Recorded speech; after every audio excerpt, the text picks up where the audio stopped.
Hi, it's Janelle Waz, and welcome back to another video. A butterfly in the sky? I can go twice as high. But not as high as a Galaxy-class starship, mind you. Today, we're hopping on board the Enterprise with 80s LeVar Burton in Reading Rainbow. Before being cast as beloved blind engineer Geordi LaForge in Star Trek The Next Generation, LeVar Burton hosted a PBS kids show called Reading Rainbow, which encouraged a love of reading among young audiences. Episodes would focus on a particular theme and feature segments about a celebrity reading a book related to the topic, as well as one where kids recommend related books. In the Season 6 opening, The Bionic Bunny Show, LeVar takes his young viewers on a behind-the-scenes look at Star Trek The Next Generation. So naturally, as a Trekkie and fan of Next Gen, I have to talk about it on my channel. Computer, plot a course to the Reading Rainbow, Warp 9. Engage! But before I go further, make sure you subscribe to my channel. I talk a lot about Star Trek, video games, and whatever else I feel like talking about. And if you'd like to help support the channel, consider becoming a member. Be great to have you aboard. We open on some shots of the Enterprise, and a square anomaly showing the Enterprise bridge coming into view. Mr. Data, your analysis. Welcome to the Starship Enterprise. Geordi, you can see! Man, Riker gave his Q power some second thoughts, didn't he? You're as beautiful as I imagined. But no, it's actor LeVar Burton introducing the show and breaking the illusion. That's right, the bridge of the Enterprise D was a TV set all along. None of it's real. You're still with us on the Enterprise. Next time on Star Trek The Next Generation. What you see on the screen just isn't the whole story. LeVar talks about how a lot of work goes into making a TV show, and introduces a book that explores that very concept. The Bionic Bunny Show. Read by Gene Clavin. Fans of the PBS kids show Arthur will instantly recognize the favorite TV show of its titular character. Arthur Reed would come home from school and fight with his little sister over the TV to watch the Bionic Bunny Show, basically a parody of Superman. And then later in the show, Dark Bunny was introduced as a parody of Batman. Apparently Marvel doesn't exist in the Arthur universe. I missed the part where that's my problem. Now, I'm not going to get too deep into this book segment because we're here for Star Trek. But in short, Wilbur Rabbit is an actor who plays Bionic Bunny on the Bionic Bunny Show. He's a rather skinny fellow until he puts on his padded suit to make him look more muscular than he actually is. And I didn't need molded plastic to improve my physique. Pure West. Wilbur also has the propensity of whining about the costume. I can't hear a thing with these darn ears on. Injuring himself while doing stunts. I need a Band-Aid. If those bricks were real and not rubber, you'd need more than a Band-Aid, said the cameraman. And even forgetting his own lines. Drop those guns, you rubber ribbon rat. Oh, shucks. Just remember, kids, that probably wasn't what he wanted to say. Watch your language in front of the lady, punk! The story not only follows the basic plot of an episode of Bionic Bunny, which is pretty standard superhero fare, but also shows the crew of the show making it all happen. Costumers dressing up the lead actor, cameramen manning the cameras, the director yelling, props department bringing out the props, and so on. By the end of the day, filming wraps up, and Wilbur gets to go home to his rather large and growing rabbit family. Wilbur Rabbit, underneath all those fake muscles, is a human being. I mean, rabbit. Is a human being after all. It is clearly a bunny rabbit. Well, that was fun and all, but let's get back to Star Trek. LeVar reiterates that a lot of work went into making the Bionic Bunny Show, and it's the same thing with Star Trek The Next Generation. Every week you see the captain, Geordi, and the rest of the Enterprise crew. Just Gilligan's Island most of the cast! Movie star, and the rest are here on Gilligan's Island. We get a nice little montage of the crew prepping the set for filming. Lights, camera, action, chairs, expressive gestures, the works. And you can clearly see this footage was taken during season 1 of the show with the appearance of Tasha Yar and Beardless Riker. The episode shifts to showing what a typical day of filming Star Trek The Next Generation is like, starting with makeup. LeVar runs a comb through his hair, Patrick Stewart gets a nice dusting of makeup on his head, and Michael Dorn grows a beard and forehead ridges and gets some dental work done. For 2 hours every day.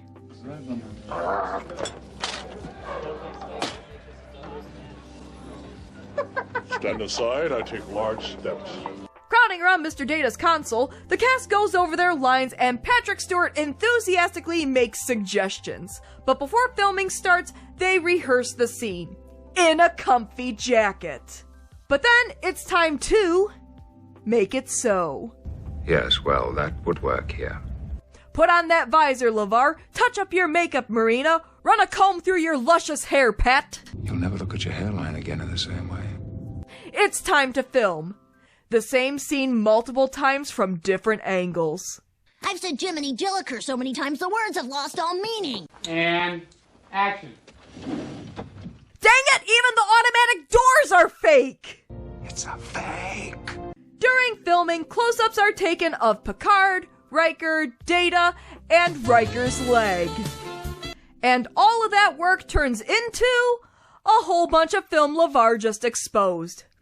Well, there goes Picard's extended dance number that we all wanted to see. How do you make a show out of all of this? We leave the Enterprise bridge and head over to an electronic editing house where the episode is edited together and special effects are added. All the film is stored in tape machines in the basement of the building, and the buttons in front of the editors control those machines to play through the film and edit it together. Editing film or videotape is like putting together a puzzle, and each shot is a piece of that puzzle. As someone who edits my own videos, I have to appreciate the hard work that goes into going through hours and hours of footage to put something coherent together, finding the right clips, timing everything correctly. I have the advantage of using video editing software on my computer with a nice interface. These guys don't have that. They have to go through physical film with a couple of monitors and a bunch of buttons. And they turn out a pretty nice product. I have to respect that. But what would an episode of Star Trek be without the sci-fi special effects? Special effects which, in my opinion, still hold up pretty well today. And we have Rob Legato here to thank for it. I'm a fan of practical effects myself, so I appreciate all the physical models used and how they're made.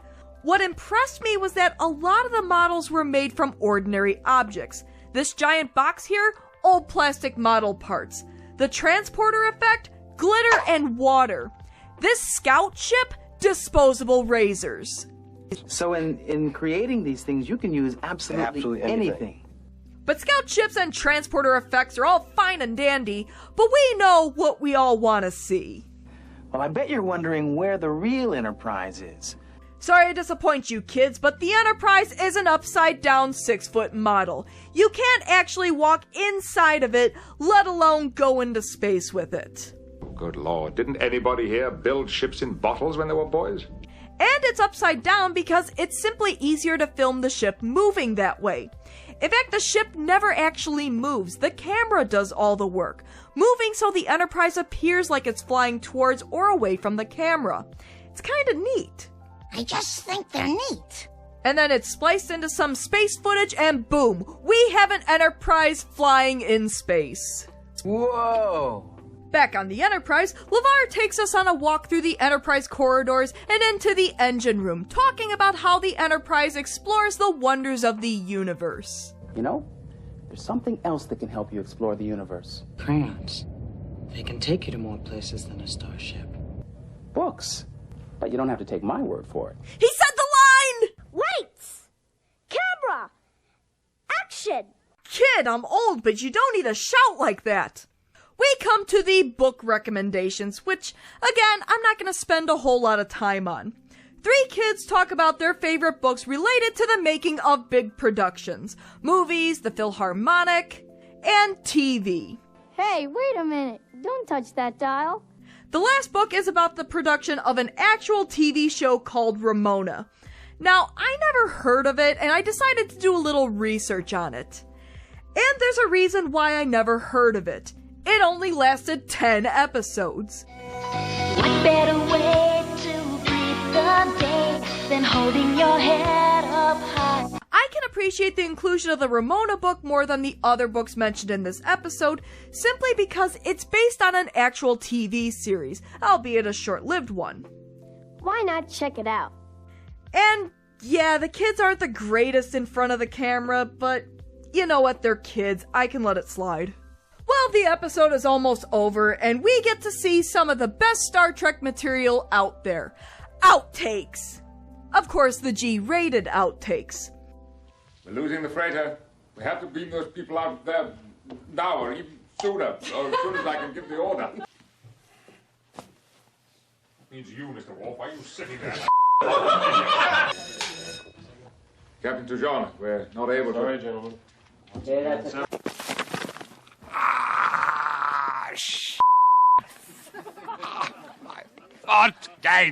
My foot! I suppose it helps kids see that even adults make mistakes too, and it's okay to mess up every so often. You know, we have a lot of fun. Yeah, so much fun that directors have threatened to quit. It's true, look it up. We had one director in the first season, no names, who directed 2 shows, and then he refused to ever come back because we were too rowdy. You can turn on your TV set and enjoy a story well told by the experts we've met today. Or you can be the expert by picking up a book. LeVar? The kids are supposed to tune into the show. You gotta keep those ratings up, LeVar! You can't do that if the kids are reading! Yes, I know it's a good message and kids should be reading and all that, but I just find this ending a little ironic. LeVar ends the show by beaming away, leaving us all alone, unauthorized, on the bridge of the Enterprise. Enterprise security at its finest. And that was the Reading Rainbow episode, The Bionic Bunny Show. And you know what? It's a fun watch. Sure, it's aimed at a young audience, but there's something in it even for the adult Trekkies too. I'm sure if you already know all the behind-the-scenes trivia on how they made the show, there isn't a whole lot of new info here, but nevertheless, it's fun to walk through the set with one of the show's main cast members. I like being able to see what goes into producing an episode for one of my favorite shows, and as a Trekkie, I spent a good chunk of the time trying to figure out what episode was being filmed before concluding that it was probably multiple episodes being featured. The pacing for the episode is pretty good, and the episode only lasts about 28 minutes. However, the parts that drag for me are the book segments, but I'm not the intended audience for those segments.